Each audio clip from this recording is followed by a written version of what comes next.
Hello viewers, স্বাগতম তোমাদের আমাদের আজকের আয়োজনে। আর আজকে আমরা কথা বলবো প্যারাগ্রাফের বিষয় থেকে। আর আজকের প্যারাগ্রাফটি আমরা যে বিষয়টার উপর আলোচনা করব সেটা হচ্ছে নিউক্লিয়ার ফ্যামিলি অথবা স্মল ফ্যামিলি।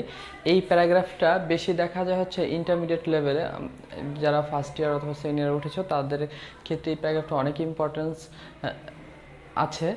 তো এই প্যারাগ্রাফ তো সব ক্লাসেই এসে থাকে, আমরা জানি সকল পরীক্ষা এসে থাকে। তো কাদের কখন এসে যাবে এটা তো বলার কিছু নাই আসলে। এইখানে হচ্ছে আমরা প্যারাগ্রাফটা শিখবো কি করে দীর্ঘদিন মুখস্থ করে রাখা যায় বা কি করে একটু বানিয়ে লেখা যায় যে ইজিলি মুখস্থ করতে পারি সেই অনুযায়ী। তো আমরা এই ধারাবাহিকতা তোমাদের ক্লাস দিচ্ছি। তো আর কথা না বাড়িয়ে আজকের ক্লাসটিও শুরু করেছি। দেখো, আজকের যে প্যারাগ্রাফের যে বিষয়বস্তু, আলোচনার যে বিষয়বস্তু সেটা হচ্ছে নিউক্লিয়ার ফ্যামিলি মানে হচ্ছে ছোট পরিবার। নিউক্লিয়ার ফ্যামিলি মানে হচ্ছে কি ছোট পরিবার। তো এই পরিবার সম্পর্কে যদি আমি কতগুলো সেন্টেন্স লিখতে চাই তাহলে আমি কিভাবে লিখব? দেখো, আমি যদি প্রথম সেন্টেন্সটা লিখি, আমাদের সমাজে দু ধরনের পরিবার আছে। কারণ যখন আমি ছোট পরিবার বর্ণনা দেবো তখন আমাকে দুটারই বর্ণনা দিতে হবে, ছোট এবং বড় দুটার সম্পর্কে জানাতে হবে। হ্যাঁ, দেখো তাহলে আমাদের সমাজে দু ধরনের পরিবার আছে। তো এইখানে যদি আমরা করে দেখি এই বাক্যে সাবজেক্ট যেহেতু নাই, সাবজেক্ট না থাকলে আমরা কি দিয়ে শুরু করি? দেয়ার। হ্যাঁ, there are two, T W O two types. হ্যাঁ, টাইপস মানে হচ্ছে ধরনের, দুই ধরনের, T Y P S, types দুই ধরনের অফ ফ্যামিলি। ফ্যামিলি ফাউন্ড মানে দেখা যায়, আর ফাউন্ড বা খুঁজে পাওয়া যায়, FOUND, found in our society. Okay, তাহলে একটু ভালো করে খেয়াল করো। দেখো, দেয়ার আর মানে এটা হচ্ছে সাবজেক্ট, দেয়ার আর টু, আরটা হচ্ছে ভার্ব মানে হয়, টু টাইপস দুই ধরনের অফ ফ্যামিলি, দুই ধরনের পরিবার হয়। কোথায়? ফাউন্ড আমরা কোথায় দেখতে পাই? ইন আওয়ার সোসাইটি, আমাদের সমাজে। তো পরের লাইনটায় যদি আমরা লিখি, একটি হয় বড় এবং অন্যটি হয় ছোট পরিবার। একটি হয় বড় পরিবার এবং অন্যটি হয় ছোট পরিবার, তাহলে আমরা কি লিখবো? একটি, একটি ইংরেজি কি? অন। হয় ইংরেজি ইজ, অন ইজ লার্জ, যে লার্জ। দেখছো, একটি হয় লার্জ মানে বড়, আর অন্যটি ইংরেজি কি? আদার, OTHE, আর আদার হয় is nuclear or small family. হ্যাঁ, স্মল অর নিউক্লিয়ার, বানানটা হচ্ছে NUCLEAR, নিউক্লিয়ার ফ্যামিলি। ওকে, ক্লিয়ার? দেখো, তোমাদের জন্য আমি বাংলাটা এমনভাবে করে রেখেছি যাতে তোমাদের প্রত্যেকটা ওয়ার্ড ধরে ধরে পড়তে সুবিধা হয়। ঠিক আছে? সো তোমরা আলসামো না করে খাতায় একদম ধরে ধরে যখন পড়বে, খাতায় লিখবে, পড়বে একদম অর্থ সহকারে, দেখবে অনেক দিন মনে থাকবে। দেখো, যৌথ পরিবারের লোকজন বাস করে তাদের মা বাবা। দেখো, যৌথ পরিবারের লোকজন, এই সেন্টেন্সটা অনেক বড়, ভয় পাওয়ার কিছু নাই। আমরা জাস্ট এখানে সাবজেক্ট দেখো, যৌথ পরিবার। তাহলে যৌথ পরিবার হচ্ছে in large family, in large family. Family মানে যৌথ পরিবারের কি? লোকজন। লোকজন ইংলিশ কি? পিপুল, POPLE, পিপুল। দেখো, বাস করে, বাস করে কি? Live, LIV, live. যৌথ পরিবারে লোকজন লিভ বাস করে, ঠিক আছে, উইথ তাদের। হ্যাঁ, উইথ দেয়ার, দেয়ার হচ্ছে তাদের, with their parents, PARENTS, parents তাদের মা বাবার সাথে, দাদা দাদি, গ্র্যান্ড প্যারেন্টস। হ্যাঁ, GRAND, grandparents, PARENTS, grandparents দাদাদের সাথে, চাচা চাচি। হ্যাঁ, aunt, uncle, uncle, aunt, AUNT, auntie, and cousin, COUSINE, cousin. Okay, তো এই লাইনটা একটু দেখো, লাইনটা বড় হলেও সহজে আছে। দেখো, ইন লার্জ ফ্যামিলি, যৌথ পরিবারে, এই কথাটুকু যৌথ পরিবারে, ইন লার্জ ফ্যামিলি, এই রের কারণ আমরা ইন দিছি। ইন লার্জ ফ্যামিলি লোকজন, পিপুল বাস করে, লিভ কাদের সাথে? With their parents, grandparents, uncle, aunt and cousin. Okay, এভাবে করে আমরা কিন্তু ধরে ধরে পড়বো এবং লিখবো। দেখো, এরপরে একমাত্র স্বামী স্ত্রী তাদের সন্তান নিয়ে একক পরিবারে বাস করে। একমাত্র স্বামী স্ত্রী কি তাদের সন্তান নিয়ে একক পরিবারে বাস করে। তাহলে only husband, husbands and wife's, wives কি করে বাস করে। দেখো, live with their children, children, children in a nuclear family,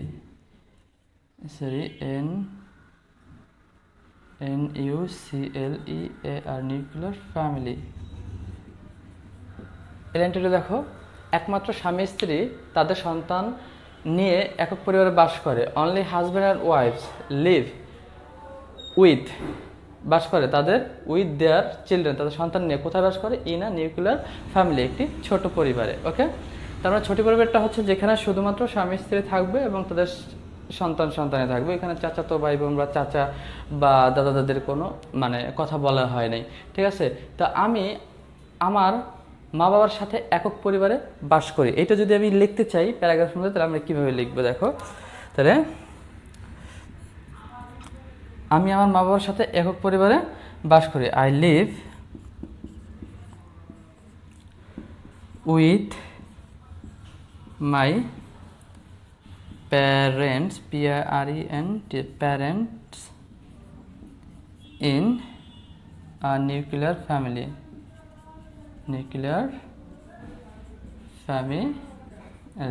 ওকে। তারপরে দেখো কি আছে, আজকাল একক পরিবার আমাদের সমাজে জনপ্রিয়তা পাচ্ছে বিভিন্ন কারণে। তাহলে আজকাল ইংরেজি কি বলতো? নাও আ ডেস মানে হচ্ছে আজকাল একক পরিবার। তাহলে একক পরিবার ইংলিশ কি? Nuclear family. আজকাল নিউক্লিয়ার ফ্যামিলি ইজ গেটিং, পাচ্ছে, হ্যাঁ, is getting popularity,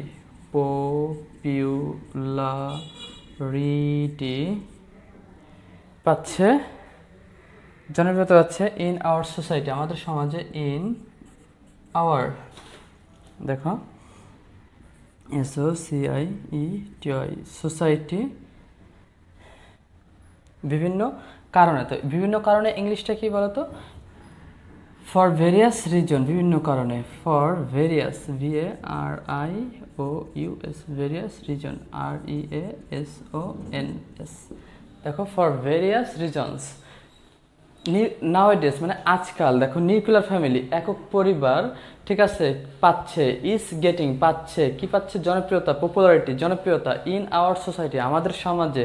for various reasons, বিভিন্ন কারণে। REASONS, রিজনস, বানানটা একটু ঠিক করে লেখো, ভেরিয়াস রিজনস। ওকে, তো এরপরের যে সেন্টেন্সটা আছে, দেখো, আমরা যদি আমাদের প্যারাগ্রাফে লিখতে চাই, এখন লোকজন শহরে বাস করতে চায় কারণ শহরের আয়ের উৎস অনেক। ঠিক আছে, তাহলে কি লিখবো আমরা? নাও, এখন ইংলিশে কি? নাও কে লোকজন, পিপুল, PEOPL, পিপুল কি করতে চায়? নাও পিপুল বাস করতে চায়। ওয়ান্ট টু লিভ, বাস করতে চায় কোথায়? শহরে। ইন সিটিজ, CITIES, সিটি, শহরে। Because, BECAUS, because income source.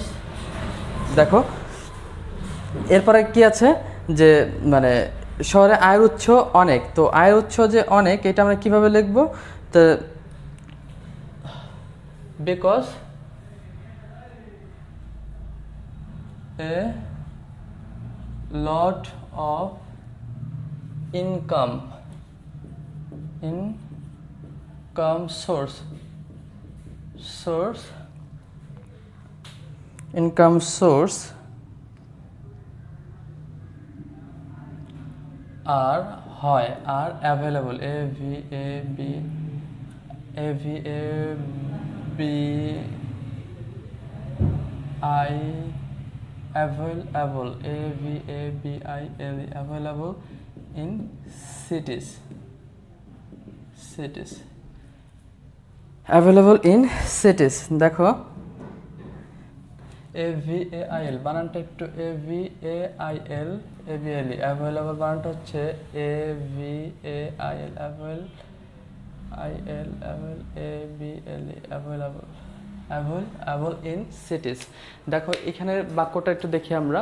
নাও পিপুল, এখন জনগণ, ওয়ান্ট টু লিভ, বাস করতে চায়, ইন সিটিজ, কোথায়, শহরে, because a lot of income source, S O U R C E হবে। দেখো আমাদের এখানে একটু মিস্টেক হয়ে যাচ্ছে, সোর্স আর হয় অ্যাভেলেবল ইন সিটিজ, শহরে অনেক আয়ের উৎস থাকে, কিন্তু শহরের জীবনযাপন এত সহজ নয়, বাট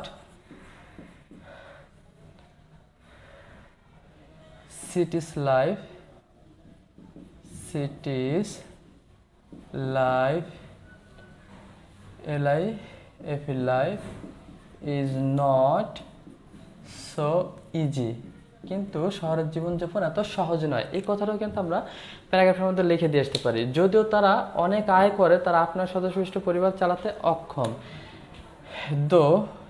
দো মানে হচ্ছে যদিও, টিএইচও, দো they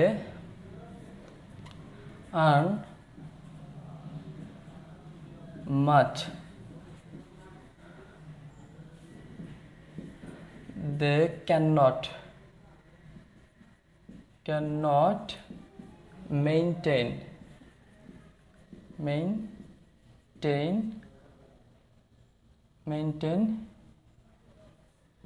8 or 9, maintain a family, members of,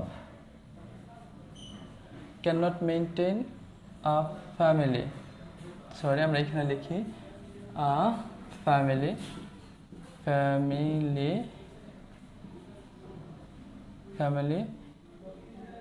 the members of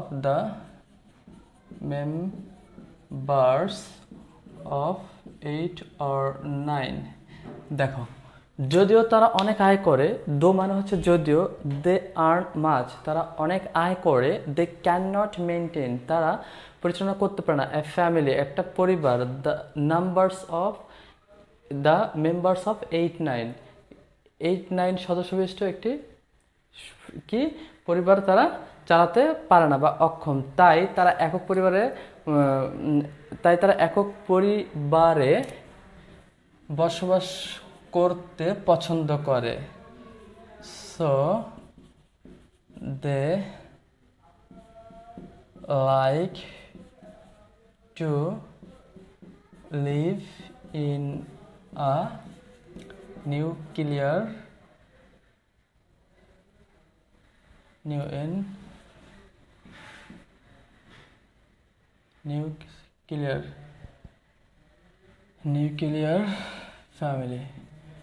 family, okay. দেখো so they like to live in a nuclear family, তাই তারা একক পরিবার বাস করতে পছন্দ করে। একক পরিবারের লোকজন কিছু সুবিধা ভোগ করে, ঠিক আছে, একক পরিবারের লোকজন কিছু সুবিধা ভোগ করে, তাহলে কি হতে পারে,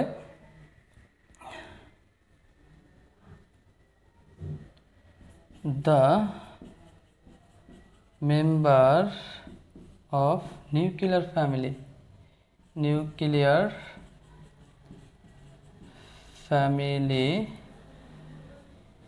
enjoy some advantage, সুবিধা, advantage কিছু সুবিধা ভোগ করে থাকে। অ্যাডভান্টেজ কথাটার মানে হচ্ছে সুযোগ সুবিধা। The member of nuclear family, একক পরিবারের লোকজন, এনজয় উপভোগ করে বা ভোগ করে, সাম অ্যাডভান্টেজ কিছু সুযোগ সুবিধা, তারা অনেক বেশি সময় পায় তাদের নিজেদের কাজকর্মে মনোযোগ দিতে। আমরা যদি এটা লিখি, দে গেট, তারা পায়, মাচ টাইম, মাচ টাইম, তারা পায় অনেক সময় পায়, much time to consent, to concentrate, concentrate, দেখো they get much time to concentrate their own works, তাদের নিজেদের কাজকর্মে, ওকে, তাদের নিজেদের কাজকর্মে। তো এরপরে যে সেন্টেন্সটা দেখি আমরা, সন্তানরা উপযুক্ত পরিবেশে বড় হয়, সন্তানরা কি হয়, উপযুক্ত পরিবেশে বড় হয়, তাই সন্তানরা ইংলিশ কি, children, CHILDREN, children grow up, grow up in a suitable, SUITABLE, suitable environment, পরিবেশে, environment, উপযুক্ত পরিবেশে বড় হয়। আমরা এই লাইনটাও কিন্তু আমাদের প্যারাগ্রাফে লিখে আসতে পারবো, children grow up in a suitable environment, okay. আমাদের নেক্সট যে ফ্রেজটা বা সেন্টেন্সটা আছে, কিন্তু এর পরিবারে কিছু অসুবিধাও আছে, কিন্তু তার মানে কি, বাট এ পরিবারে, তাহলে এ পরিবারে, বাট আমরা এখানে ইট দিয়ে করি, হ্যাঁ, it has some disadvantage too, it has some disadvantages too, কিন্তু এই পরিবারে কিছু অসুবিধাও রয়েছে। অ্যাডভান্টেজ মানে সুবিধা, ডিসঅ্যাডভান্টেজ মানে অসুবিধা। ইট মানে এটার বা এই পরিবারকে বোঝানো হচ্ছে, হ্যাজ মানে কি আছে, হ্যাঁ, সাম মানে হচ্ছে কিছু, ডিসঅ্যাডভান্টেজ টু অসুবিধাও আছে। একক পরিবারের সদস্যরা একাকিত্ব বোধ করে। দ্য মেম্বার্স মানে সদস্য, হ্যাঁ, members of nuclear family,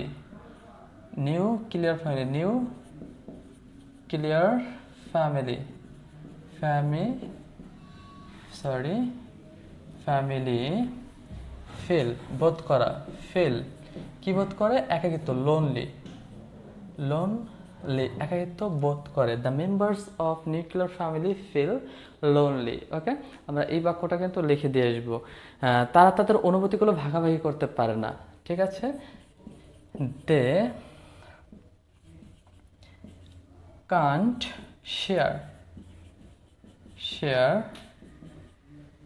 there feelings, দেখো তারা তাদের অনুভূতিগুলোকে ভাগাভাগি করতে পারে না। আমরা এটাও দেবো, কারণ আমরা জানি যেহেতু আমরা নিউক্লিয়ার ফ্যামিলি লিখতেছি, আমাদের এটা কিছু সুবিধাও লেখা লাগবে, কিছু অসুবিধাও লিখতে হবে, এইটা নিয়েই হচ্ছে আমাদের এটা। দেখো তারপরও এটা আধুনিক জীবনের দাবি, তারপরও আফটার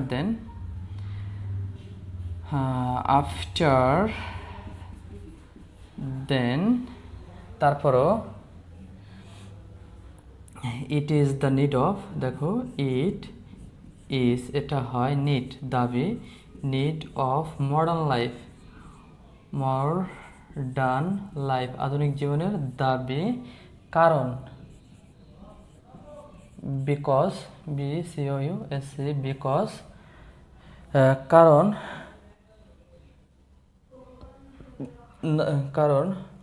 দেখো আমরা কারণ লিখছি, এরপর হচ্ছে বিকজ মডার্ন লাইফ হ্যাজ, আধুনিক জীবন,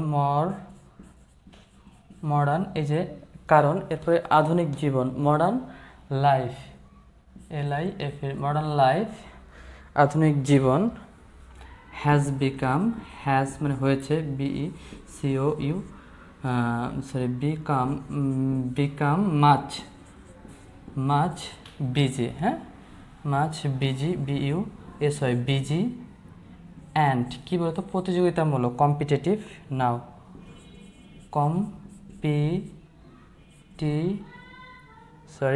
কম্পিটিটিভ, হ্যাঁ, competitive, competitive, competitive now, now মানে হচ্ছে এখন। তো আফটার দেন তারপর, ইট ইজ নিড, তারপরও ইট ইজ নিড এটা দাবি অফ মডার্ন লাইফ, মডার্ন লাইফের কারণ, বিকজ মডার্ন লাইফ আধুনিক জীবন হ্যাজ বিকাম হচ্ছে মাস বিজি অনেক ব্যস্ত, অ্যান্ড কম্পিটিটিভ এবং প্রতিযোগিতামূলক নাও। ঠিক আছে, তো ফ্রেন্ডস তোমরা যদি এইভাবে করে তোমাদের লাইনগুলো লিখে লিখে বা পড়ে এবং প্রত্যেকটা শব্দ দেখো, আমি কিন্তু অর্থর সাথে ধরে ধরে কিন্তু করার চেষ্টা করেছি, মিলিয়ে দেওয়ার চেষ্টা করেছি। তোমরা কিভাবে প্রতিটা একক পরিবার দেখো, সদস্যরা the members of nuclear family, তারপর হচ্ছে ভার্ব, অবজেক্ট, এইভাবে করে সাজিয়ে রেখেছি যাতে তোমাদের পড়তে এবং বুঝতে অনেক ইজি হয় যে এইটার অর্থই এটা। তো এই অর্থ ধরে ধরে পড়লে যদি একবার তুমি মুখস্থ করে ফেলো তাহলে আশা করতেছি তুমি আর কখনোই ভুলবে না, আর পরীক্ষা আসলে তুমি অনায়াসেই এটা যদি মানে হুবহু মনে না থাকে তুমি বানিয়ে লিখে দিয়ে আসতে পারবে যে তোমার মাথার মধ্যে কী লাইনগুলো ঘুরতে, সেই লাইনগুলো আমি যদি ইংলিশে লিখতে চাই তাহলে কীভাবে করতে পারবো। তো ফ্রেন্ডস দেখা হবে অন্য কোনো একটি ক্লাসে। আল্লাহ হাফেজ।